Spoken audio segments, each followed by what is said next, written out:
के हर तबके को जोड़कर चलना चाहिए। ये भ्रम नहीं पैदा करना चाहिए कि सिर्फ उनका कोई जात से संबंध था। उनका संबंध सभी लोगों से था, समाज के हर तबके से था। इसलिए इस बात का हमेशा ख्याल रखिएगा। अरे उन्हीं के बाद ना आप में से बहुत लोग जो बैठे हुए उस जाति के कैसे यहां पर आए और वहां से निकल करके दूसरी जगहों पर कैसे बसे और कितनी बड़ी संख्या में बसे, तो ये सब जानते हैं।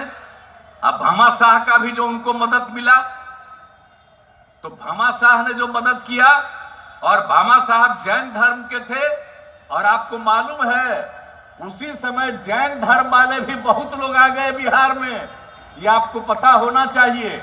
तो इसलिए यहां पर सबकी इज्जत की जाती है और सब अपने ढंग से काम करे।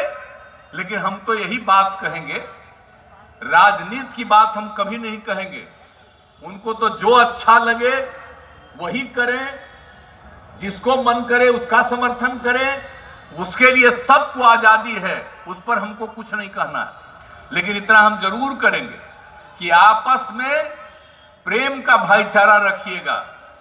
समाज के अन्य तबकों के साथ भी जरूर एकजुटता पैदा करिएगा, दोस्ती पैदा करिएगा, महिलाओं का सम्मान करिएगा। और आज आप देख न रहे हैं महिलाओं के लिए जो हमने काम शुरू किया है। अब कितनी बड़ी संख्या में जीविका दीदियां हुई। पहले कितने कम लड़के लड़कियां पढ़ रही थी, अभी पढ़ रही थी, और उसी के चलते ये जो आबादी बढ़ रही है। प्रजनन दर कितना था जी? 4.3 2005 में। और लड़कियों का जो हमने सर्वेक्षण कराया तो पता चला कि पति पत्नी में अगर पत्नी मैट्रिक पास है तो दुनिया भर में प्रजनन दर देखा गया उस परिवार का 2 था।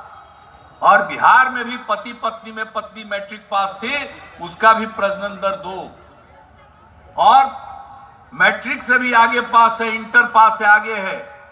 तो देश का जो पता चला प्रजनन दर 1.9। और बिहार में वो सर्वे कराए तो देखा कि प्रजनन दर, अगर महिला पढ़ी हुई है इंटर और उससे भी आगे, तो प्रजनन दर 1.6।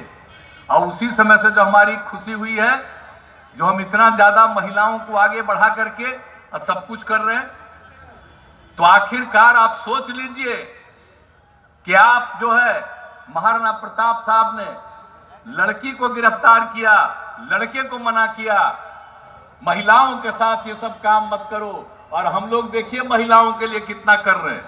अब मालूम है ना कि हम लोगों ने पंचायती राज चुनाव में 2006 में और नगर निकायों में 2007 में हमने महिलाओं के लिए 50% का आरक्षण किया। आज कितनी बड़ी संख्या में महिलाएं आगे बढ़ रही हैं। और उसके बाद आपको पता है ना अब कि हम जो लड़कियों को पढ़वा रहे हैं, तब जान लीजिए जो हम प्रजनन दर की चर्चा कर रहे हैं, अब वो प्रजनन दर 4.3 से घट रहा है, अब आ गया है 2.9 पर। हम लोग पूरे चक्कर में हैं, ये काम होता रहेगा, सीधे वो 2 पर आसानी से आ जाएगा। लेकिन कुछ लोग कहते रहता है ना कि कानून बना के प्रतिबंधित करो कि एक परिवार में 2 से ज्यादा नहीं पैदा करेगा। कानून बनाना बहुत बुरी चीज है, वो गलत बात है। लेकिन ये काम करना हम लोग कितना कर रहे हैं।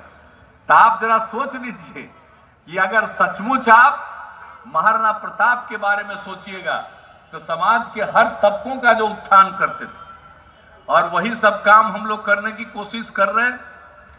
तो आप समझ लीजिए, तो यही कहेंगे, खाली महाराणा प्रताप जी का के चीज को आप पर मत, लेकिन उनका जो किया हुआ काम है, हम तो इनको कहेंगे भाई, कार्यक्रम को आयोजित कर रहे हैं, उसके साथ साथ उन्होंने जो सबके लिए काम किया और उनका जो सब लोगों ने साथ दिया, इसलिए इसके बारे में सब जगह, एक एक गांव और एक एक जगह पर उसको छपवा के लोगों के बीच में करवाइए।